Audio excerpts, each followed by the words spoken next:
What's up, everybody? We're 303. We're here at Pure Volume, and we're going to answer some fan questions. I'm excited. I'm super excited. And actually, if you want and you like us, or maybe you don't like us, it doesn't really matter. You can go pick up our album Omens, which is out now. Find it on iTunes. Chat with us on our site. It doesn't matter to me. I hope they like us. We just want them to like our music.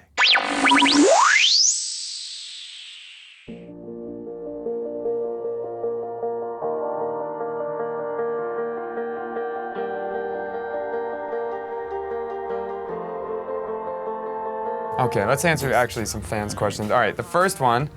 That's from Kennedy Singh. Kennedy Singh goes, I love 303. Do you read your interviews, or do you read your reviews or hater tweets? How do you manage to ignore all the haters? Well, Kennedy, as you can see, we don't get out much, so we actually don't even have the internet, so it makes things really easy for us. So if you want to send hate mail, you can send that via mail.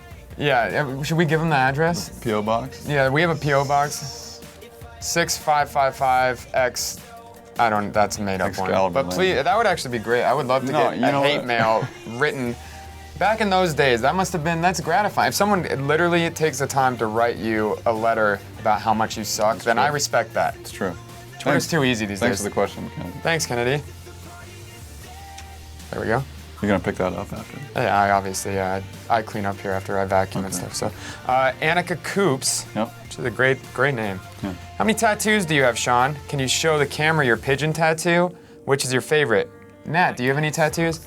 Annika, how do you know my tattoos, especially under my shirt? That's kind of creepy. It goes further into detail. She's asking about the mole that's by your... That's not a mole, that's a tattoo of a mole.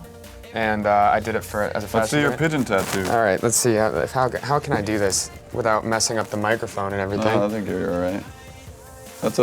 This is if you can see this, can we get a zoom right there? Oh, sorry, I'm not flexing, but this is a tattoo, as you can see, of a pigeon with a monocle and top hat riding a raccoon. It was drawn by Picasso. It's drawn by you? It's drawn by me. Yeah. It's a story, it's really a dumb story, so it's not really worth telling, but on tour we saw a giant pigeon. We were like, that's the pigeon overlord. He probably rides a raccoon to work. Mm-hmm. And I drew it up and I got a tattoo. Stay in school, kids. Don't get dumb tattoos that you'll have for the rest of your life. But I've got, at this point, I don't even know how many tattoos. I've probably got 20 tattoos. I've got 0 tattoos. Nat has invisible ink tattoos. Yep. The next question is from Ryan Stinnett. I'm a proud Boulder, Colorado native. Oh, that's fabulous. What are your favorite things about Boulder, and what are the worst things about it? Well, Boulder, Colorado, where we're from, aka 303 is our area code. Actually, tattoo segue. Sean got that tattooed on his leg, and then First thing that pops in my head, I always just I go with it. Favorite things about Boulder, it's a beautiful place. It's a really open place. We went to the University of Colorado. We had a great time there. We learned a lot. And it's a great place to come home to. I think there's great people. It's a great music scene. Lots of great shows that go through there. Worst place, everyone there is stoned at all times. So driving tends to be slow. There's a lot of people waiting for the stop signs to turn green before they go, which is... Doesn't happen. Well, obviously, but people are puffing the magic dragon. Yeah, then it'll turn green. Yeah, exactly. It'll turn real green if you're on there. All right. Camderia Lathan. Hopefully I didn't butcher your name. What were your first dates like? What was your first date like? My first date, shout out to Match.com for setting me up. My first date, I think I was 16 years old. My dad ran a pizza place, and in good fashion, I brought her to that pizza place so I wouldn't have to pay, and it would be covered by the restaurant, which is a cheap 16-year-old thing to do. But we went there, and actually, the first date was when I asked my date to homecoming, and my brother worked in the kitchen, and he spelt out homecoming with pepperonis on the pizza, nice. Which is I was kind of a fat 16-year-old. That's a very fat, romantic thing to do, is to spell out romantic things with food and then eat it. I would totally put out if that's... She said no. Oh, really? Yeah. That sucks. So I had a pizza to myself. So. That's true. A lot of pepperonis. I have not been on a date yet, so I will tell you when I go. Laura Teresa. Those are 2 first names, in case you're... All right. Nice. Is there a song, past or present, that you wish you had written? I'm gonna go with Seal, Kiss from a Rose. Or Meatloaf, I Would Do Anything for Love. I'm gonna amend that question and say there's a song in the future that I am going to write called Sex Ray. And so that's... You haven't told me, is this your side project? I'm just envisioning this right now. So future Sean, good job with Sex Ray, it's really good. It's huge success. Huge hit. Kara Richardson, what was the last movie you watched in the theater?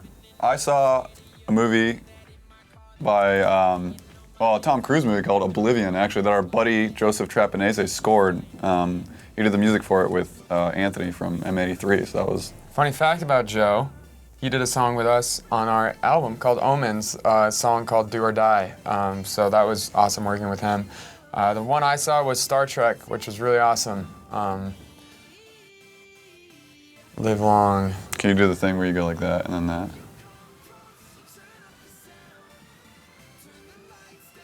You can't really? Or? Oh, you can do it. Okay. I was gonna see how long we could do that. Brittany Allens, what are your no-fail songs for a party playlist? I'd say you got to start it off with Kiss from a Rose, Seal.